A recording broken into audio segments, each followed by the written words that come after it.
Great taste. Sweet. Sour. So good to taste. Welcome to Great Taste on, let's see, Fairfield Media Center's YouTube channel and KICI 105.3 FM in Iowa City. I'm Steve Boss, and you guys are slow. Come on. Thank you. Excellent. These lovely people are all from Walker Homestead, which is just outside of Iowa City. We're looking forward to having a great chat with all of them. We've got Andrew Roers, Kristy Walker, Bob Walker, Chris Grebner. You thought I was I'm not going to tell the story, but anyway, we've got 60 minutes coming your way of delicious tastes and lots of fun and lots of information. So thanks for joining us, if you're joining us live or if you're joining us after the party's over, whatever it is. So let's get started, huh? I think that let's talk to the Walkers first, and then we'll get everybody else back up here. How's that? Okay. All right? Cool. So yeah, come on up here. So whose brilliant idea? Walker Homestead is an 85-acre farm, and like I said, it's just, how did you say? Is it just northwest? It's just west of Kinnick Stadium, 5 miles west of Kinnick Stadium. Okay, off of Melrose. Off Melrose, yep. And so whose brilliant idea was this? We had a discussion. We couldn't decide. We don't know how it came about. We were in Napa Valley 10 to 12 years ago and went to a couple of wineries, and we lived in town and thought, wouldn't it be cool if we could replicate this in Iowa? And then 7 years ago, we moved to the country on 5 acres. 2 years ago, we bought the 80 right next to us, and we have 750 vines. We have a winery that we're producing wine in now, a barn that we use for events, special occasions, and as the winery. And we have an amazing team. So we couldn't do it by ourselves by far, but it just, be careful what you dream for. It just might come true. And this is actually Kristy's dream, and I always say my nightmare. But so we have both sides of it, right? So, but it's really fun. That's great. So now you both are business professors at the University of Iowa? We are. So I had 37 years in healthcare IT, and I wanted to retire from that and be a full-time farmer and make wines. And so Bob being an entrepreneurial professor, I asked if I could retire from IT and be that full-time farmer, and that this could be like a living lab for him. My father was a farmer, and I thought it would really be fun to move back to the farm. And he said it was a heck of a lot easier to have other people open up their wallet than it was for us to open up our wallet for something like this. But I asked for a year to see if we could make it a go, and he said he'd give me 2. And we've been at it for 1 year. And like all good farmers, we have off-farm income. So we are both teaching for the University of Iowa now as well. Mm-hmm. And what do you teach? I teach the IT capstones and master students business analytics. Mm-hmm. And what do you teach? So I teach entrepreneurship, and my background. That's strange. Yeah, isn't it? Right? I'm a city kid from Cincinnati, Ohio, and I moved out to Iowa in '85. And literally and figuratively have bought the farm here. So I'll be buried in Iowa, love Iowa City, love Iowa. Never in my wildest dreams would I think I'd own 85 acres, a winery, be farming, thinking about when we're going to get our beans out, But it's really been a fun adventure. So I want to know what the actual vision is right now in terms of how the farm operates, because as you said, you have to do it as a team. I know we have Chris here, he's their chef. We have Andrew here, I know he does everything. Shanti isn't here, but she does the animal husbandry and also the CSA and the vegetable part of the operation.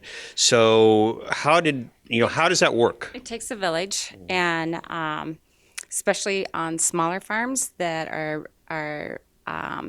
that have 4.5 acres of organically grown vegetables. It's very manual labored. So Chris and Andrew should actually step in for this part of it. The team is. You don't know the rules, do you? Oh, that's all right. No, don't touch that microphone. And and as I've said, and come closer over here. As I've said numerous times, people think that it's an ego thing. It doesn't have anything to do with that. It's because see this guy right there, Jason Strong. Jason. He yells at me if people touch the microphone. You know what? I would be afraid of Jason. Yeah. So no, it is a wonderful team. There's no way one couple could do everything that's needed on the farm and do it well. I saw Andrew shaking his head. We love our team. We care for each other. We call it our farm family, and we're just trying to figure out how this all comes together, but it is joyful. So. Well, I do want to talk to Andrew and Chris, but I also want to just say personally that I've been to Walker Homestead, and there are several people in the audience. How many people have been there? So there are several people that have been there, and it's a beautiful place. I've had Chris's Pizza a couple years ago, actually, for that, 2 years ago this fall, and I've enjoyed the Sunday brunch, or it's not really a Sunday brunch, but Sunday, what do you call it? Sunday fun, Sunday tastings, right? And the wine, and you and I had a short conversation because I remember trying the rosé back 2 years ago when I had some pizza, and I was like, what? You made this here in Iowa? Dry wine. Right. Yeah, we don't like to sugar anything up. Right. And then you made a comment to me when I asked you about the sugar situation. Because, frankly, if you've had a lot of Iowa wines or tasted a lot of Iowa wines, you've probably noticed that many of them, or if not all of them, are exceedingly sweet. And that's not maybe my palate, but it might be other people's palates, and that's great. But it's not Kristy's palate either, and I was like, oh, wow, I can drink this. It's great. So you don't like that sugar stuff. No, I like to eat my sugar. I like to eat my sugar. I like to drink. I'd like to drink and taste the berry, taste the grape. So, yeah, and you all, our audience here, we're greeted with a little gratitude. So our sparkling is a La Crescent grape. We make it the traditional way,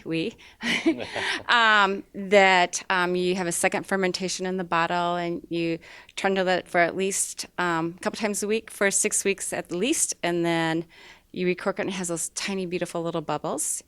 And we think that's exceptionally delightful. And so to start the night. I hope I'm not frightening you. Could you please come back up here? Thank you so much. So now, where did all of this knowledge come from? Where? Kirkwood. We both, Andrew, I, and Bob, took classes at the Kirkwood with Lucas McIntyre I took him for 1 year, and then I recruited my husband to take the classes too if we were going to make this investment. And so I was his designated learner, and we had date night twice a week and went up to Kirkwood classes for a second year. My mother said, don't you have it figured out yet? You've been going to classes for a long time. It was fun, not only for what you learned in the class, but learning from the other students who took it. So I highly recommend it if you have an interest in wine. Taking the classes, it was really quite fun. Lucas was a fun teacher. Okay, so we're going to get back to talking with both of you in just a minute, or a few minutes actually. But now I would like to talk to Andrew and Chris. So just rest, relax, do whatever you need. Drink that coffee so that you're ready for the next round. And so you're peeking this is Chris Grebner, and he's the food guy. And you were peeking in the oven, right? Yeah, peeking in the oven. We got butternut squash in here. Mm-hmm. So it's been in here for maybe 25 minutes. It's probably ready. Smelling good. Yeah. It's really smelling good. So it's kind of fun because you can see this broccoli Rabe came right from their garden at Walker Homestead.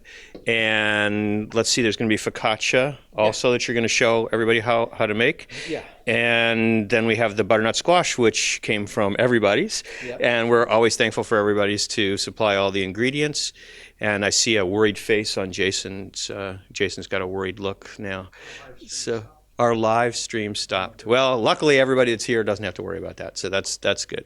So anyway, so We want to thank everybody's Whole Foods, of course, for sponsoring the show, and Green Building Supply for sponsoring the show, and Fairfield Media Center for taking care of the production process. And always glad to have all of you guys come out for the show. By the way, the next show is Tuesday, November 5th, because we're here every first Tuesday of the month, except when we're not.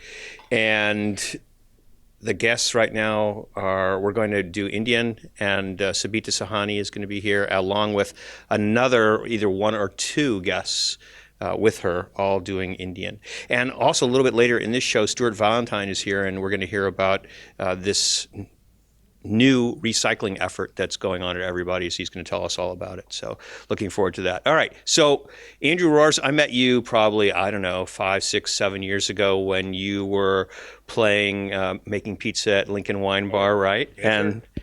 Yeah, that's it. Good pizza too. It is some of the best. Can't go wrong. I noticed that was really good. Very well, some of the best, because Chris, Or I'm a little biased now. Yeah. when you're making pizza somewhere else, it's got to be the one you're most passionate about. Right. Oh yeah.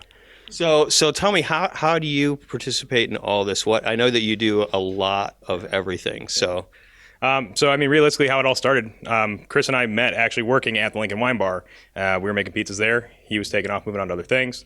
One of the things happened to be that he was going mobile with wood fire pizza. So Provender originally was this 1942 1.5-ton Dodge truck. Chris had retrofitted with a big old pizza oven, some beer lines, and we started making pizzas and taking the show on the road. Beyond pizzas, we were doing salads, appetizers, all kinds of different things. We started doing events at the Walker's house as their kind of exclusive caterers for when they were hosting events and for friends of their household. From that, we built this friendship on this team built this mentality of, we want to do this thing. It's bigger than all of us. It's going to take hands. Where can we all fit in? And in that case, we're making food, working with livestock, working with the land, and just trying to learn all these different things as they come. It's kind of my wheelhouse. It worked out well. I really enjoy that kind of thing of taking on a new project and trying new things and to see what works. And so we've been looking for all these different resources and ways that we can progressively get better at utilizing our resources, utilizing the land to make these things a lot more sustainable, but also in the way to make sure that we're able to provide the same things we're trying to put into our kitchens and into our food and into the guest experience that we're hosting out at the homestead.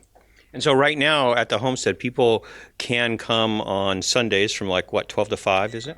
12 to 5 is kind of our current schedule right now. I think we are just transitioning into an 11 to 6-ish realm. We're working on that. We just got some new information from the county that's going to change up what those hours are going to be. It's going to open up what our schedule can allow. But I'll let Chris elaborate on that a little bit more when he's up here.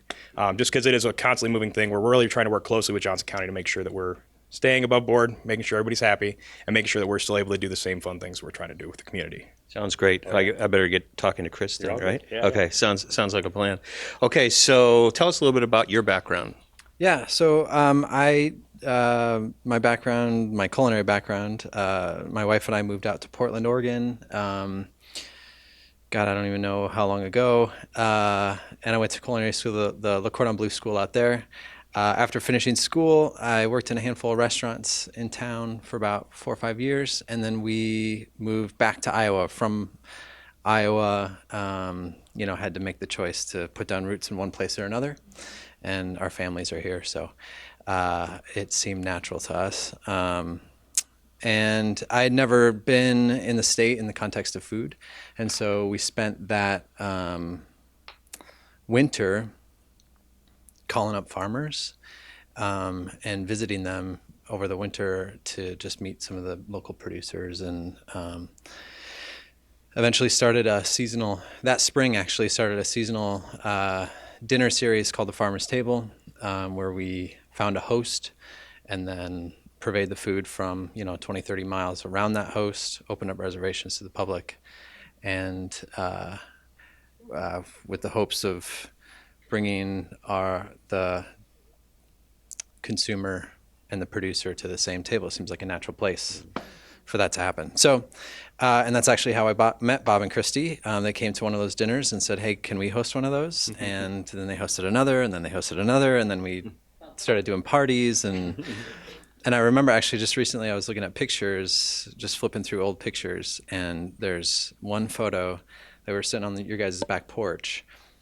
Sun's going down. The sunset out there is just very memorable. And I remember this dinner. We were dreaming about a kitchen on a farm, and that would have been 5 years ago at least. So, and here we are 5 years later, and we're only 6 months in to actually doing what we've been talking about for 5 years. So, although it feels like we've been doing it for a long time, we've just gotten started. And that being said, you know, we have had our fair share of highs and lows. By no means do we have this figured out. We have gone in and out of what we believe our vision is. And just like any team and any family, we have to come back to that, and we have to readdress that. And, you know, so I feel incredibly lucky, incredibly blessed to be on this team. And, you know, we've been working our tails off, and I'm ready for a rest this winter. And I'm not sure if we'll get it, but, you know, hopefully we don't, I guess. Hopefully we're busy out of our minds. But, yeah, so it's been exciting for me. And for someone like myself, this is a dream come true to be able to be on the farm, to have a kitchen on the farm, and to, and quite honestly, you know, with these things with the county that we're able to now do a little bit more, I even in the last 2 weeks, I feel like we're doing more than we have in the past. So it really is just this little budding thing that it seems like every 3 months we're coming into it a little bit more. So, yeah. So who wants to talk a little bit about the farm itself as far as the produce and the animal husbandry is concerned? Which one of you guys wants to address that? You want to do that? Sure. Okay, and then we better get you cooking. Well, and he can, and Andrew can talk about his. I wouldn't. It feels like you're handing me that thing, but Yeah, it wouldn't. but I'm not. That's good. You know the rules. It's excellent. So 85 acres. Shanti sells Money Miss Farms. She has been renting 4.5 acres to grow a bunch of fruits and vegetables, flowers as well. And we hope that in the coming years that we'll have you pick berries and you pick flowers, and really again, and we'll kind of come back to this again and again, to get people back out on the farm, give them a pair of gloves and some shears, and so that they can go do their own cutting, you know, that kind of thing. As far as the animal husbandry goes, goats, chickens, rabbits, turkeys, meat hens, soon to be potentially Scottish Highlander cows, maybe sheep in a few years. In so many ways, every piece of this is, it seems like that we're just like dipping our toe into it. I mean, you know, it's not, it sounds irresponsible to say that that everything's just a little bit of an experiment, but I think it is. And we in many ways don't know what we're doing, but we're figuring it out by fire, and it's been a ton of fun. Like I said, there's been lows, but and especially when you have animals on the property, that brings in a whole nother ball of wax. And I'll let Andrew talk about his pigs, because that's a heck of a story. But you know, Bob can talk a little bit about the row crop that we have going on and the potential for the future, maybe buckwheat in the future, things like that. But you know, like I said, it seems like even the stuff I'm doing in the kitchen is a little bit of an experiment. So. Well, I actually, look, I appreciate that. I appreciate the fact that you guys are willing to just go out, see what happens, adjust the vision. You've got a basic vision, adjust when necessary, and put yourselves out there for everybody to participate in some way, at least in your experience, which I think is great. I'm going to let you look at that butter. Oh, you already got it. Excellent. I wasn't paying attention. Now I have to remember that. So do you want to tell me a little bit about the pigs? And then I'd like to talk to Bob and Kristy to just get some idea of how, because there are different businesses here, and I want to just understand a little bit. I think our audience would like to know a little bit about how all that works together. But I guess you better tell us about those pigs. Oh boy. All right. So I ended up trying to start our hog program out at the farm this past year ago, and tried to go out and buy 8-feeder pigs. And turns out there's such a thing as a buy 8 get 21 free deal, where when you are unintentionally buying pigs and 3 of them happen to be pregnant unbeknownst to you, you either have to figure out how to take care of them or you don't. And we went with, we're going to take care of them. And so what ended up happening is that we had 3 pigs that all of a sudden turned into 29 pigs. Which opens your eyes a little bit to what your needs are on the farm. So going back to what Chris was saying about the experimentation that kind of happens, it's all meant for the greater good. These pigs are being raised on pasture. We took soy out of their diet. We took the majority of what you'd find standard in kind of CAFO pigs. The idea was these are going to be pigs that are going to live on pasture, take advantage of the land that we have. We had them on about 4.5 acres. And the idea was they're going to live their best life out there. We weren't clipping teeth. We weren't clipping tails. And the idea was they're going to live their lives. They go to market, and for the 8 people that were interested, they were going to be up for sale, being sold direct through the locker, and that was kind of the plan. But when life throws you a curveball and you end up with 29 pigs, you got to figure out something else. So you end up riding out the entire spring, summer, and into winter with a lot of little pigs, and not enough fencing, if you will. So it's a little tough, yeah, because we took ownership of the farm. A lot of running? Well, yeah, good deal running, a little bit of scavenger hunting. It's all fun and games. No stress at all. It's actually a very low stress environment. But realistically, though, what it is, the hard fencing that we have around the property, because we just took the land, and as we were moving through this new project, we're trying to get boots on the ground and get our things in line, the infrastructure generally around the farm was something that we needed to address a little bit more. And we haven't quite gotten there yet, but I still believe in electric netting. I know there's a great place here in Premier One that does really good work with their electric netting. I will say, though, when you have too many pigs, they don't care about the electric netting any longer, and they will leave wherever you've got them. So that being said, I don't have any more pigs at the homestead currently, but the reason is that we want to make sure that everything is a little bit more organized for that. Rolling with the punches was kind of the biggest take-home from that experiment, is that when you have too many pigs and you weren't prepared for that many pigs, and you go to conferences and people tell you your first year of pig farming, don't farrow pigs, you probably shouldn't. But you got to go with it. It's what you had. They all were happy, healthy to the full extent of their lives. And, you live and you learn. So got past it, and we'll have more pigs eventually with more fencing, and everything will be right with the world. Excellent. Just hope that electricity doesn't go off. No, it's all good. All right. Okay, so before Bob and Kristy come back, I did not bring any ham. No, I have no ham with me. It doesn't travel nearly as well as I'd hope it would. He's a pretty good ham himself, but that's a different story. So, Chris, what do you want to do? You want to do the focaccia? Do you want to? Yeah, let's get started on the Okay. focaccia. That's a great idea. So we've got one that's fermented and that we'll pour into a pan here, but we'll do the mixing side of things. So we've got water and honey, which I'm going to add some yeast to.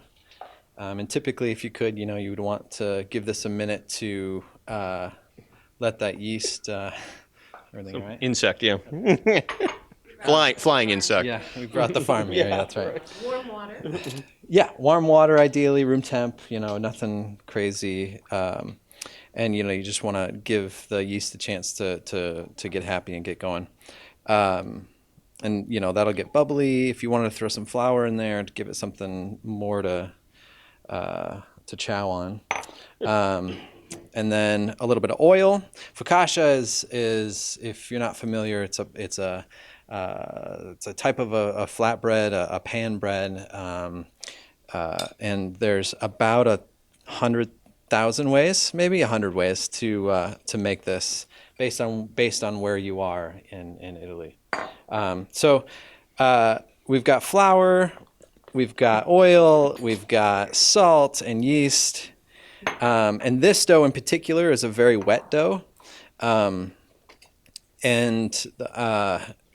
it's a very, and you'll see it here in a minute, the longer we give this to ferment, it seems like the stronger it gets. That's not totally true, obviously. If it's overproofed, it may break on you, but so I like to just get the spoon going here, and then once we get so far, we're gonna work it with our hands. But the nice thing about this dough is that it takes very little mixing and very little kneading. It doesn't ask a lot from you. So And in this dough, ideally, you would let ferment for 12 to 24 hours.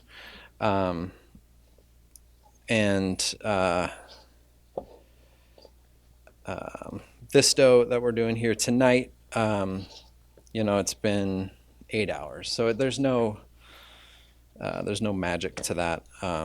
What makes it focaccia? Oh, well, I would guess, I don't know the actual history about that, but as much as that I've been making focaccia, it's very airy. It has a lot of, the crumb on it is almost irregular, essentially because of, you pour all this olive oil on top.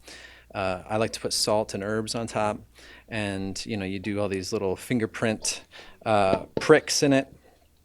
And that creates just a very, what I don't know, I would call it a lively texture. But it's very soft. It's good for sandwiches.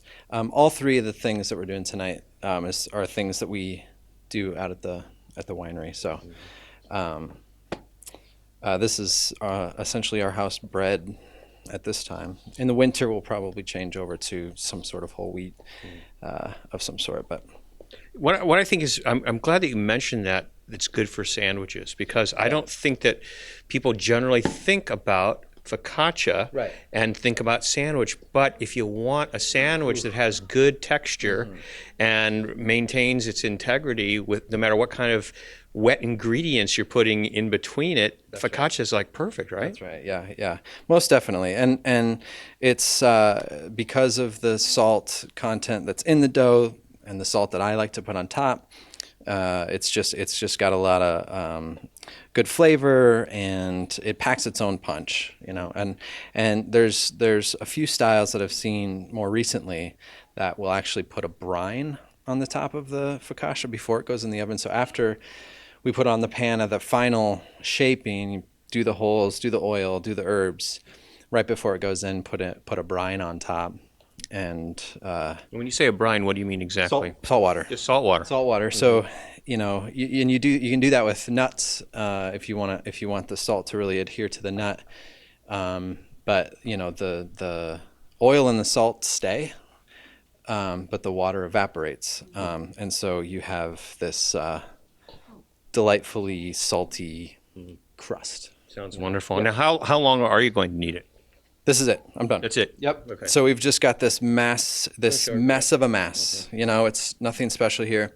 So what I would do next, what we don't have, and it's not a big deal. It's just would be another bowl, just kind of like this, and you can see how wet this is. So what is that hydration? Oh, I should know that. It's probably close to 80%. Wow. This, a bunch of olive oil in the bowl, not this bowl, but in another bowl, and then I would, I'd drop this in, just like that, and then I would do kind of a final shaping in the bowl with the olive oil, just like that, and then I'd turn it over, and wrap it up. This would have a nice, lovely sheen on it, and there's no measurements as to olive oil on this, but either this or when we go into the pan too. So, we're not incorporating this olive oil, as opposed to this olive oil that we incorporated. And this again, this is 8 hours, 12 to 24 on this, covered up. And is that a cold ferment or a warm ferment or a room temp? Room temp's great, is what we typically do. And then, let me wash my hand. Yeah, that's great. So you're watching, listening, whatever you're doing, to Great Taste on Fairfield Media Center's YouTube channel, or KICI 105.3 FM in Iowa City. We're live from Green Building Supply. We're here every first Tuesday, usually. And we welcome you to come down always to be here with our live audience, because you guys are having fun, right? Yeah, that's right. That's what I thought. Okay, that's good. That might be a little too much fun. Yeah, I don't know. Okay. All right. So we've got a sheet pan, a half sheet pan. Yep, half sheet. With, again, no measurement on oil. This is just we want to get a good amount of distribution and a little bit of all on the edges, so that it's nice and greased and it has a chance to jump up in the oven. Thank you. This guy. Thanks, Andrew. So I'm just going to break this away, and if you could touch this. Yeah. So for those of you listening on the radio, what you've got is this is the dough after it's sat for 12 to 18 to 24 hours, and it's very, very wet, extremely wet, and it just kind of moves around in the bowl and is very warm because of the action of the yeast on it. And now what you're going to do is, with this half sheet pan that's covered in olive oil, Chris is actually dropping this entire amount of flour, of dough, actually, onto the surface. That's right. And this process, depending on how hot or cold your kitchen is, this can take any amount of time. Thank you, Andrew. This little part is what I like to kind of, I'd rather rush that ferment a little bit and give it more time. First ferment. That's right, and give it a little more time here in the pan if I had a choice. Okay, and basically in the pan, you're just moving the dough very nicely out to the edges of the pan itself, right? That's right, and there are some days where, like today and the last couple of days, very humid. There are some days where, this is sopping wet, right? The dough. Yep, sorry. And then this is, there are days where this is a little bit more pliable and I can stretch it like a pizza dough a little bit more. And do you want it to be even throughout the entire sheet pan? Yeah, ideally we would get a little bit of, and again, like I said, letting it kind of hang out and rise in this pan, the more, I don't want to mess with it. It's similar to pizza dough in that you can get a little stretch on it, let it set for, even 30 seconds goes a long way. And then we'll come back at it and just give it another pull.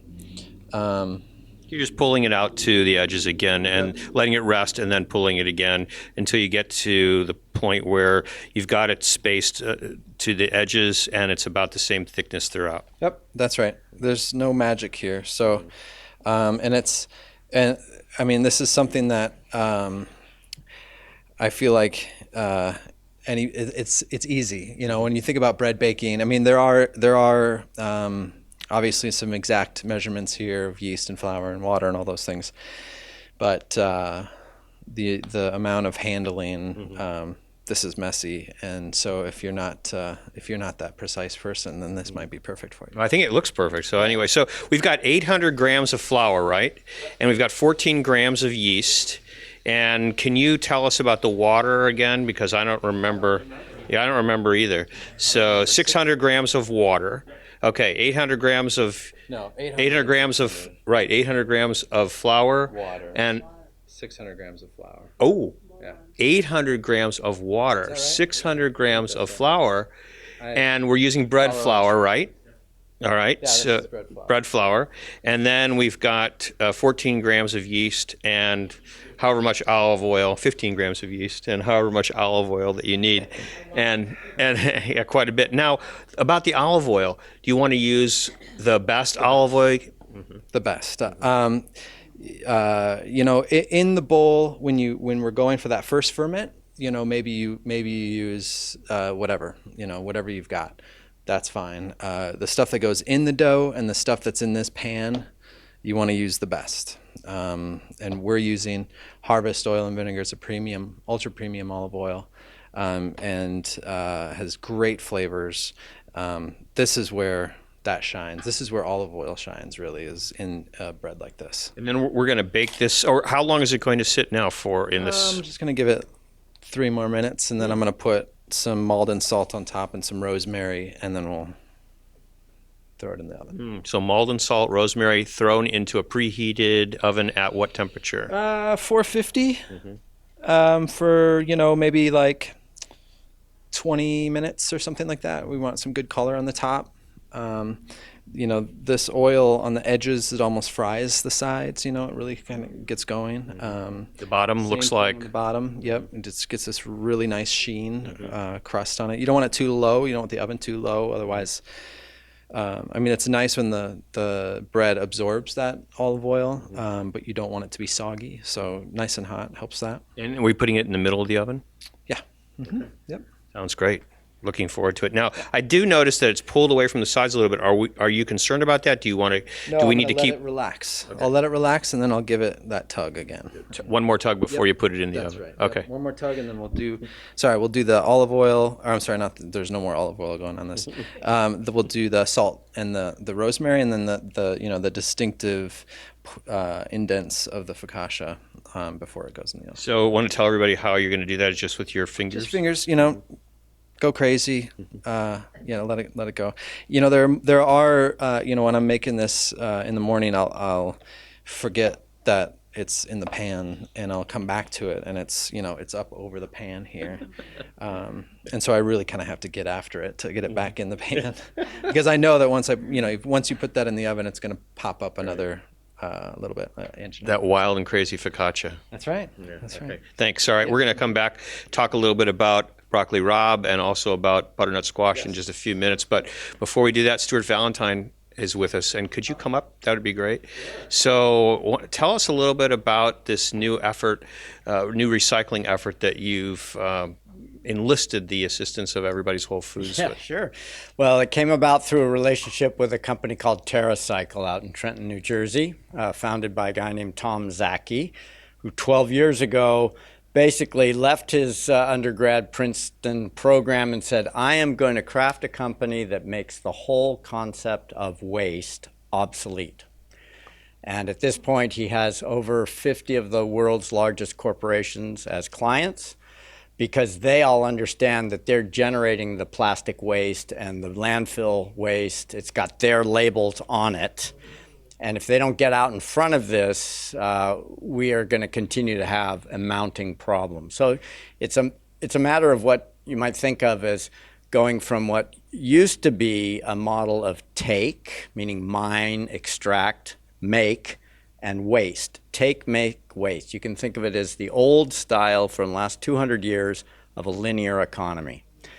Now we have to start emulating nature by creating what you call a closed loop economy, where the very design of the package, you look at the chemistry, the design, and you design it such that it makes it easier to recycle, and you make that package so that when it's done, it can get repurposed into something else.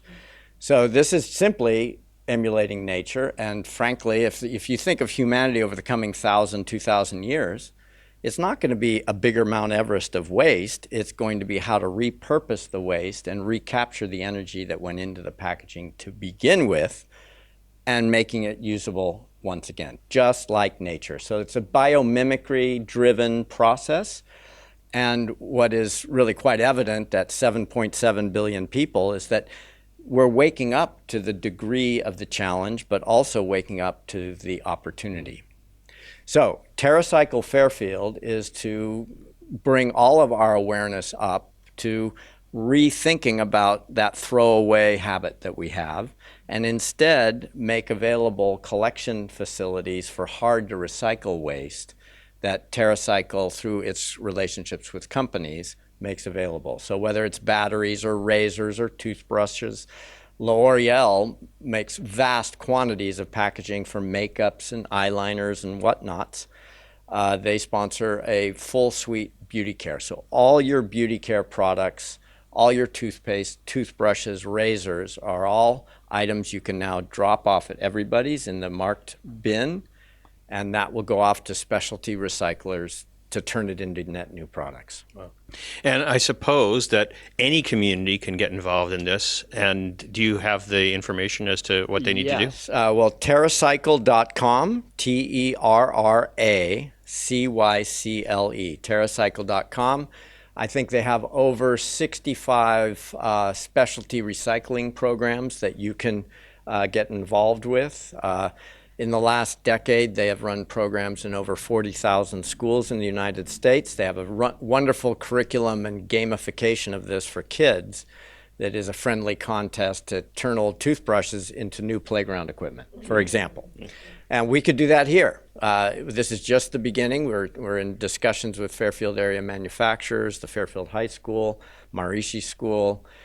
So it's one step at a time. And, you know, I think the idea here is that we all know that we got a problem on our hands and it's time to wake up to being part of the solution. Thank you, Stuart, so much. Yeah, that's great. That's great.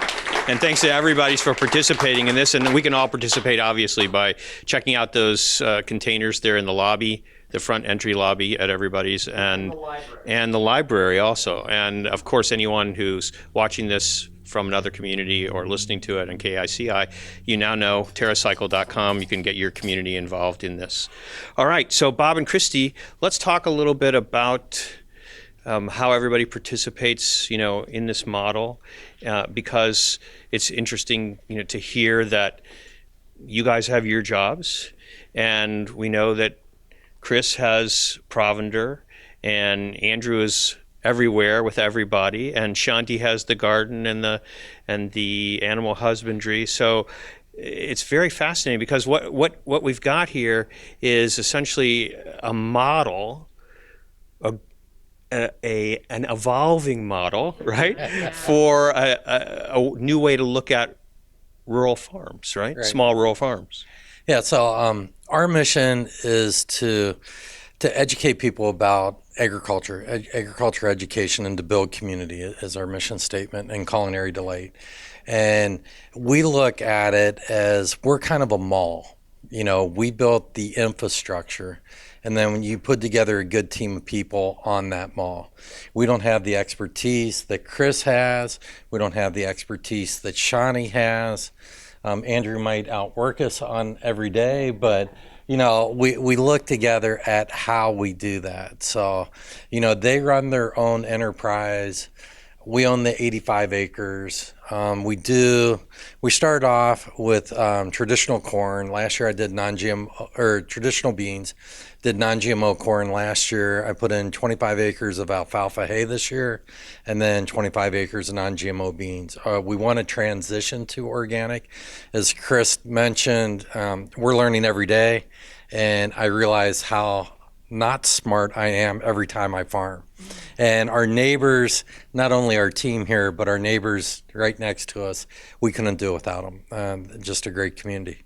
But we're looking at doing winter wheat as a cover crop, and then see if we can do wheat on wheat and do buckwheat. One of our old students started 7 Sundays Muesli up in Minneapolis, and they come down, and we know them, and they're kids, and they're like, hey, if you grow buckwheat, we'll pay you a premium for it, and we'll get that buckwheat. So it's our network and our connections that we have in trying to find a market for specialty crops. And how do we make it on 85 acres? We can't do a traditional crop. So trying to turn it to a turn of the century farm, which is really diversified with livestock, with crop, a lot of U-pick stuff. And we really want everyone to come out and know where their food comes from. And not that we do it right, but every day we try to do it right. Mm-hmm. So, and I would also say those different enterprises aren't silos. Everyone's responsible for their division, but then we feed one another. So Chris orders his food from Shanti. Shanti works on the bar and service.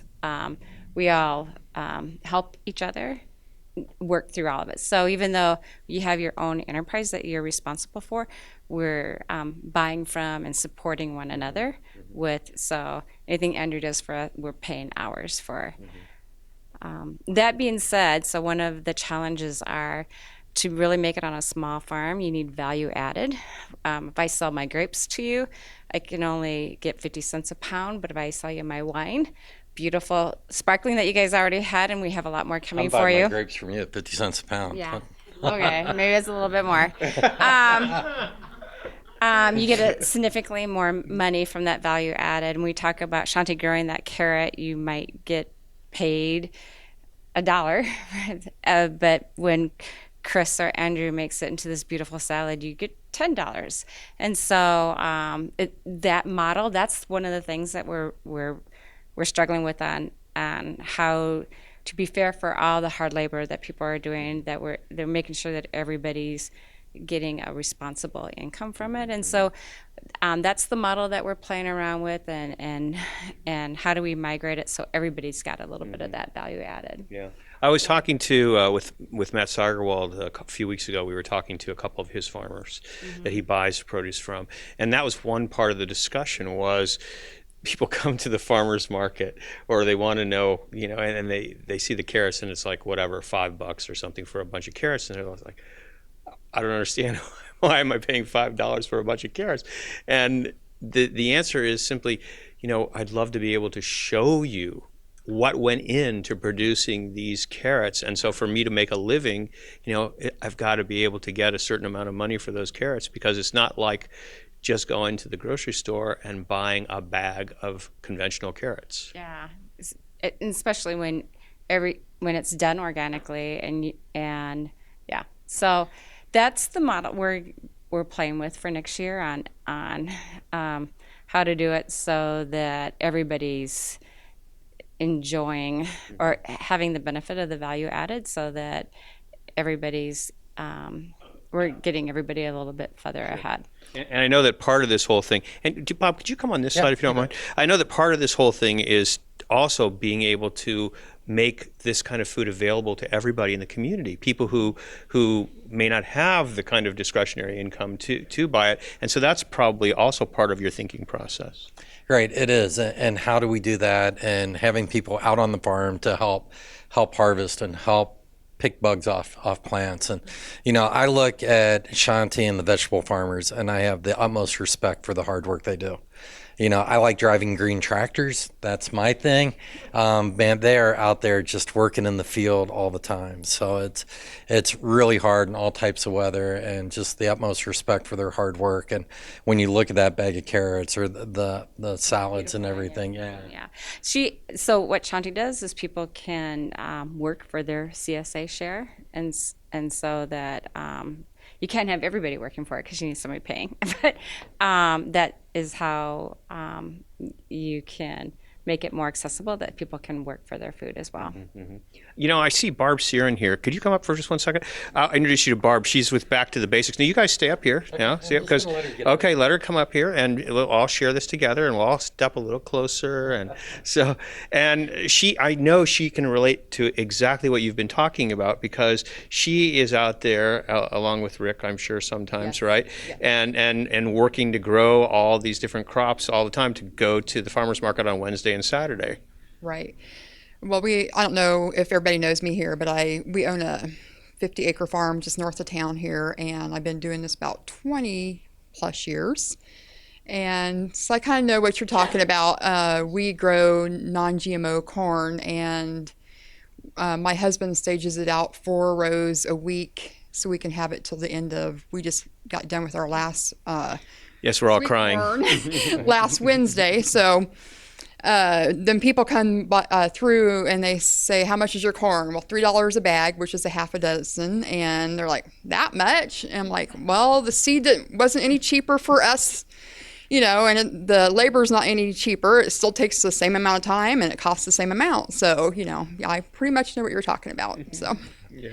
Well, we're really lucky. We have a great group of farmers locally that we get to purchase from. Yes, that's okay. Yeah, do that. Yeah.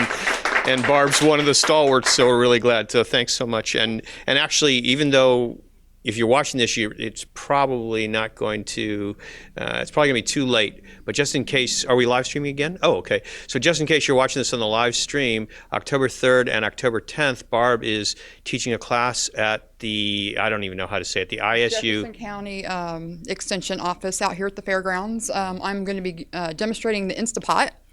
So over the summer, my kids kind of wanted to make some extra money. So I was like, okay, we're not going to ask Mom for money this summer. And I said, well, one way you can make some money is we could do a kitchen at the farmer's market. So we use most of our produce in our food.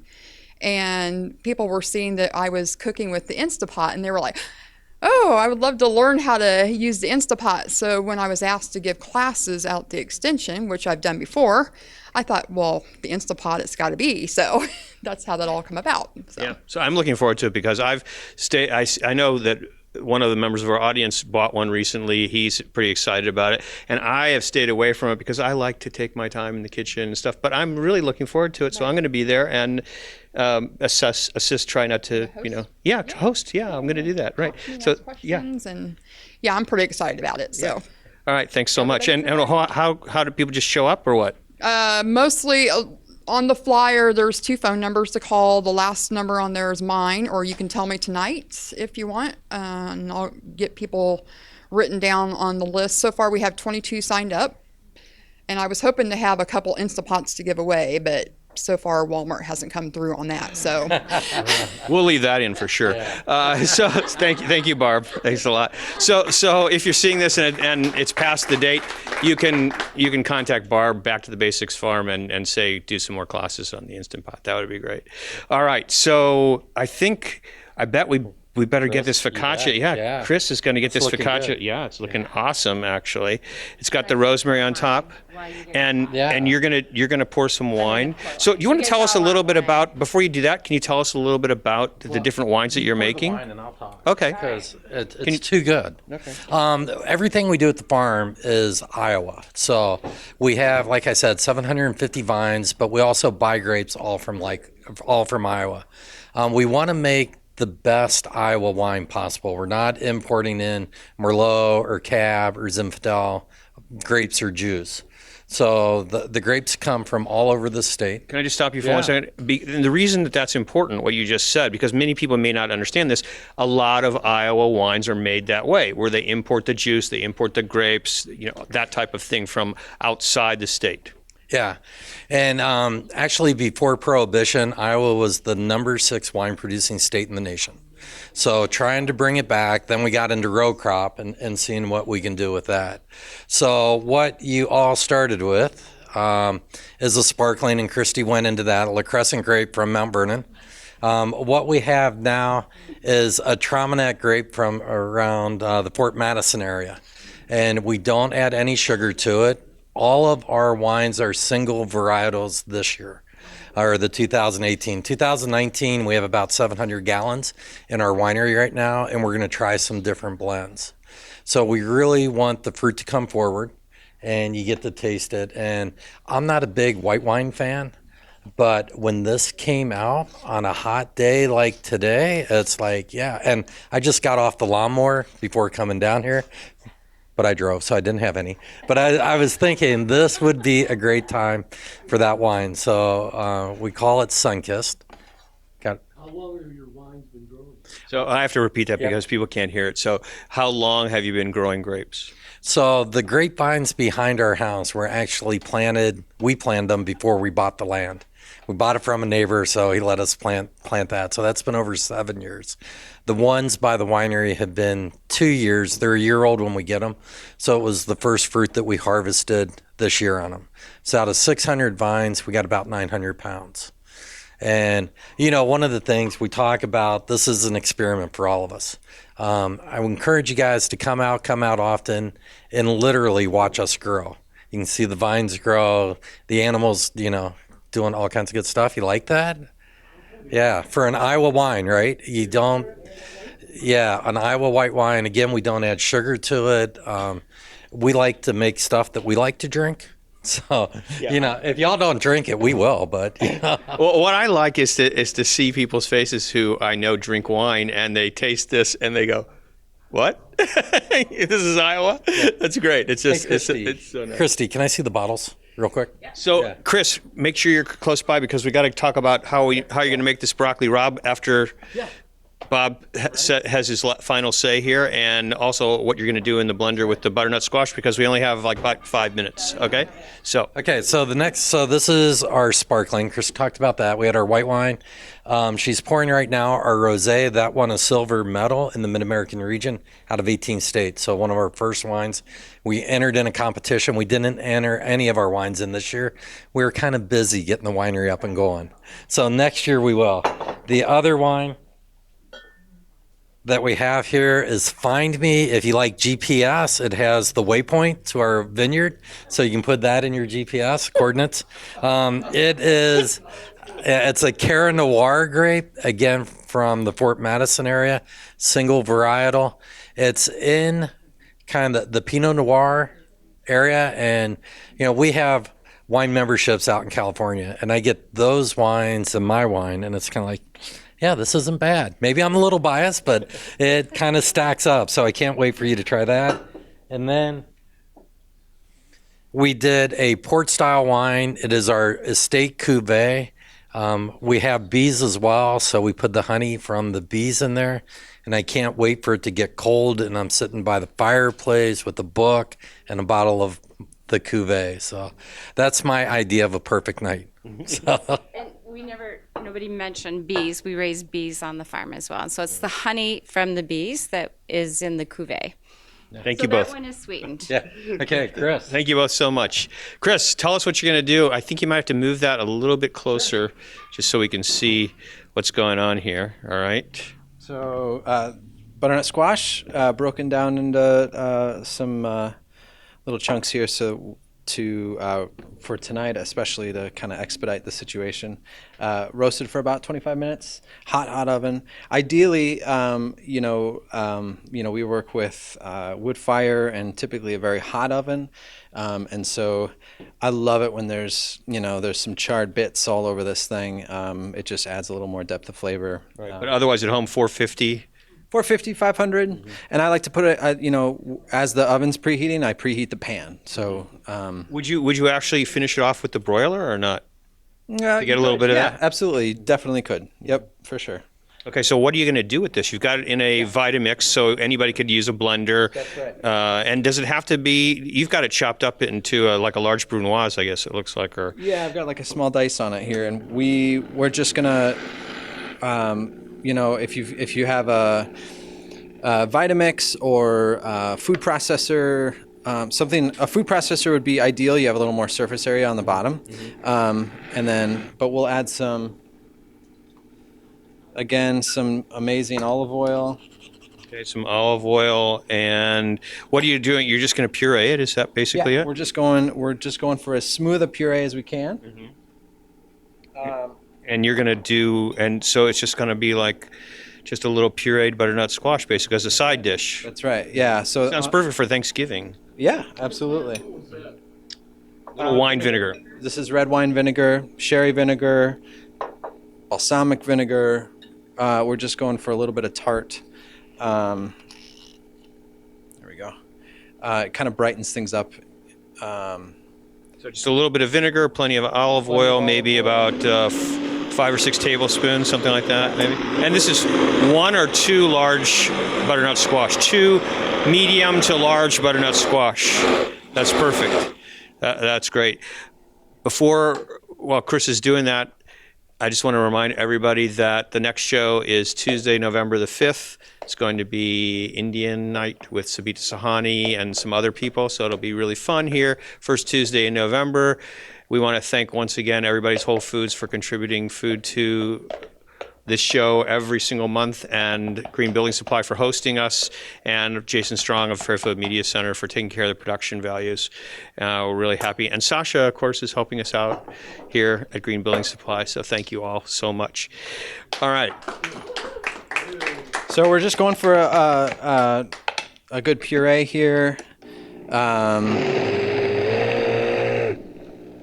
It's bothering you because it's not mixing the way that you want it to mix, right? Now tell me, what are you going to do with this broccoli rabe? Because this is gorgeous stuff, and we need to know what you're going to do with that. Rapini has this is I don't know why I'm so attracted to bitter vegetables, but chicories and things like that. Broccoli rabe in the broccoli family, obviously.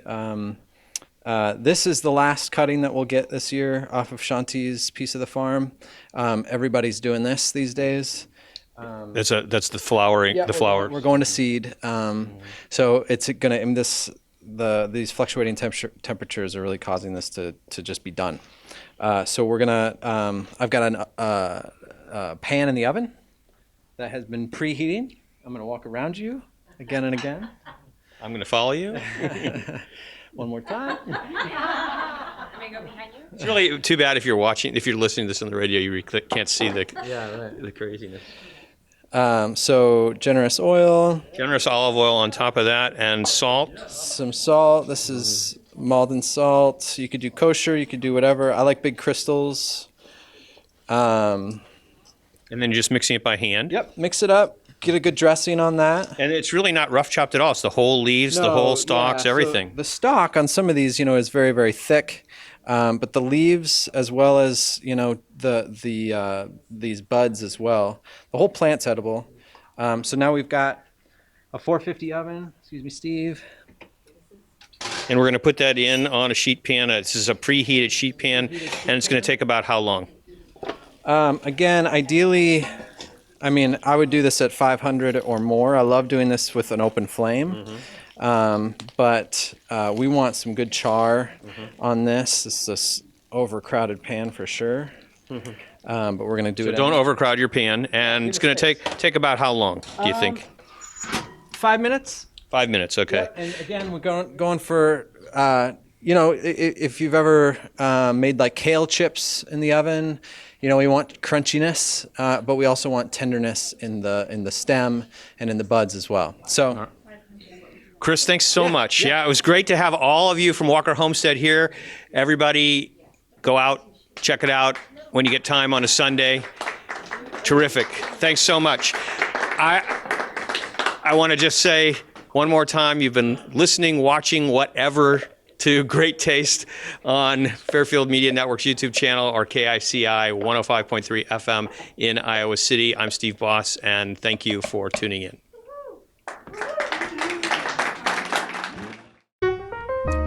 Great taste. Sweet. Sour. So good to taste.